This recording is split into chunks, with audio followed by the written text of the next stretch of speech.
Thank you. चलिए आप सबका चलिए आप सबका बहुत धन्यवाद और आप सबको भी दिवाली दुर्गा पूजा की बहुत सारी शुभकामनाएं। मुझे लगता है भारत के गोरखाओं के लिए आज का ये दिन बहुत हिस्टोरिकल था। मुझे लगता है प्रथम बार ऐसा हुआ है कि बगैर किसी आंदोलन के और बगैर किसी बंद के गृह मंत्री जी के साथ 1 घंटे से ज़्यादा समय तक पहली वार्ता रही। और जैसा मैंने बताया, ये वार्ता अपने आप में बहुत हिस्टोरिकल थी और सफल वार्ता हुई। हमने अपनी जो मांग थी पूरी गृह मंत्री जी के सामने समक्ष रख दी है और गृह मंत्री ने भी ये आश्वासन दिया है कि आपकी जो मांग है उसके लिए भारत सरकार ईमानदारी से प्रयास करेगी और उसका हल करेगी। क्योंकि ये एक ट्राइपेटाइट टॉक था जिसके अंदर में केंद्र सरकार, हमारे गोरखाओं के जो विधायक हैं और सांसद हैं और जो हमारे अलायंस पार्टी के अध्यक्ष हैं, और साथ ही तीसरा जो पक्ष था वो पश्चिम बंगाल सरकार था। पश्चिम बंगाल सरकार दुर्गा पूजा के कारण उन्होंने चीफ सेक्रेटरी या किसी सीनियर अफसर को नहीं भेजा। उन्होंने जो उनके यहाँ पे दिल्ली में प्रतिनिधि है जिनको हम रेजिडेंट कमिश्नर कहते हैं, तो वो आए हुए थे। तो गृह मंत्री जी ने ये कहा है कि अभी दिवाली के बाद नवंबर में ही दूसरी वार्ता होगी और उस वार्ता में जो है पश्चिम बंगाल से जो भी रिप्रेजेंटेटिव आएंगे, चीफ सेक्रेटरी या जो भी, उनके बाद सुनने के बाद जो है हम कोई ठोस निर्णय लेंगे। और जैसा हम जानते हैं दार्जिलिंग तराई डूवर्स कि अपने आप में एक इतिहास है।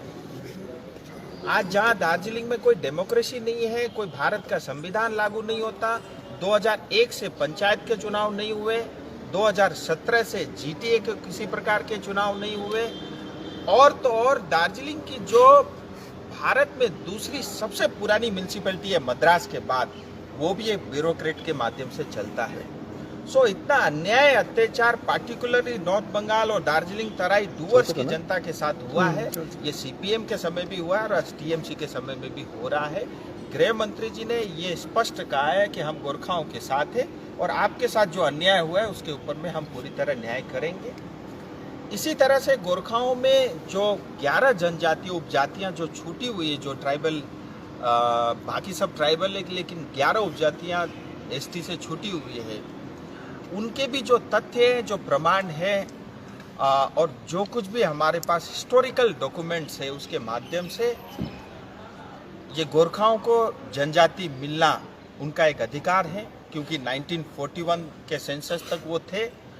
जब कॉन्स्टिट्यूटेड असेंबली के अंदर में डिस्कशन हुआ उस दिन भी गोरखा एसटी थे, और जो है 51 के बाद के जो सेंसस है उसमें किसी तरह वो छूट गए थे।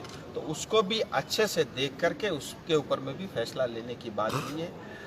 हम सब बहुत आभारी है भारत सरकार का, प्रधानमंत्री मोदी जी का, गृह मंत्री जी का, क्योंकि इस देश में जो ऐसी समस्याएं थी जो कांग्रेस के समय में कारपेट के अंदर डाल दी गई थी, वो उनका एक एक करके समाधान हो रहा है। चाहे वो 370 का हटना हो, बोरोलैंड की समस्याओं का समाधान हो, ब्रू रिएंग का समाधान हो, या अभी हाल ही में जो कार्बी आंगलॉन्ग की जो समस्या का समाधान हुआ, हमें पूरा विश्वास है ये सरकार जो कहती है वो करेगी और आज तक इतिहास भी यही रहा है।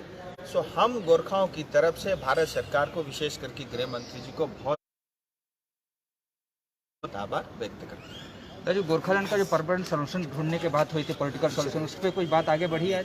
देखिए, किसी भी गोरखा से आप कहेंगे वो यही कहेगा कि हमें गोरखालैंड चाहिए। जहाँ तक भारतीय जनता पार्टी का सवाल है, एक पार्टी के प्रवक्ता के नाते भी ये विषय में रखना चाहूँगा। 2019 के चुनाव में और 2021 के चुनाव में हमने संकल्प पत्र में ये कहा है कि हम गोरखाओं से जुड़े मुद्दों का समाधान करेंगे, स्थायी राजनीतिक समाधान करेंगे। सो हमारी पार्टी स्थायी राजनीतिक समाधान के लिए कमिटेड है, उसी के लिए यह वार्ता थी। राजू जी, डिफाइन क्या हुआ, मतलब पीपीएस का डिफाइन किया कि आप लोग ने गोरखालैंड और इधर यूनियन टेरिटरी? देखिए, ये अंदर जो है करीब 1.25 घंटे से ज़्यादा की वार्ता चली और ये ऑफिशियल टॉक था, ट्राइपेटाइट टॉक था। लेकिन ऐसी बहुत सारी चीजें मुझे लगता है मीडिया में इस तरह से मैं सार्वजनिक नहीं कर सकता, लेकिन जहां हमने जो विषय जनता से जुड़े हुए विषय और मुद्दे थे जहां रखना था हमने रख दिया है। आप सबका बहुत बहुत धन्यवाद। राजू जी, जैसे आप दार्जिलिंग जाएंगे तो दार्जिलिंग की जवाब वो जनता से क्या कहेंगे आप?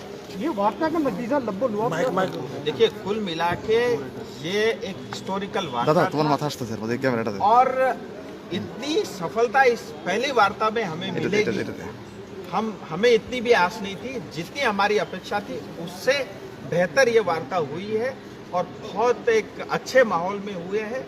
और अच्छी बात यह है कि भले ही चीफ सेक्रेटरी नहीं आए, लेकिन पश्चिम बंगाल के भी एक प्रतिनिधि बैठे थे और जो हमारे पास खुराक था उनको सारा हमने दे दिया। सर उन्होंने क्या कहा? रेसिडेंट कमिश्नर का क्या था? देखिए, वार्ता के अंदर में अमित शाह जी स्वयं उपस्थित थे, 2 MOS भी थे, नित्यानंद जी भी उपस्थित थे और साथ ही हमारे डूवर्स के जो हमारे सांसद और MOS है जोन बारला जी हाथ भी।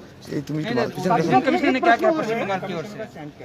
देखिए, जैसे गृह मंत्री जी ने कहा कि हमने ये अपेक्षा किया था कि चीफ सेक्रेटरी आएंगे, वो नहीं मौजूद थे, तो उन्होंने ये कहा है कि हम दिवाली के तुरंत बाद दूसरी वार्ता बुलाएंगे और उसमें पश्चिम बंगाल का पक्ष भी हम सुनेंगे। आपके साथ डुआर्स से भी एक प्रतिनिधि है, डुआर्स की जनता उसका माइक दे दो, उसका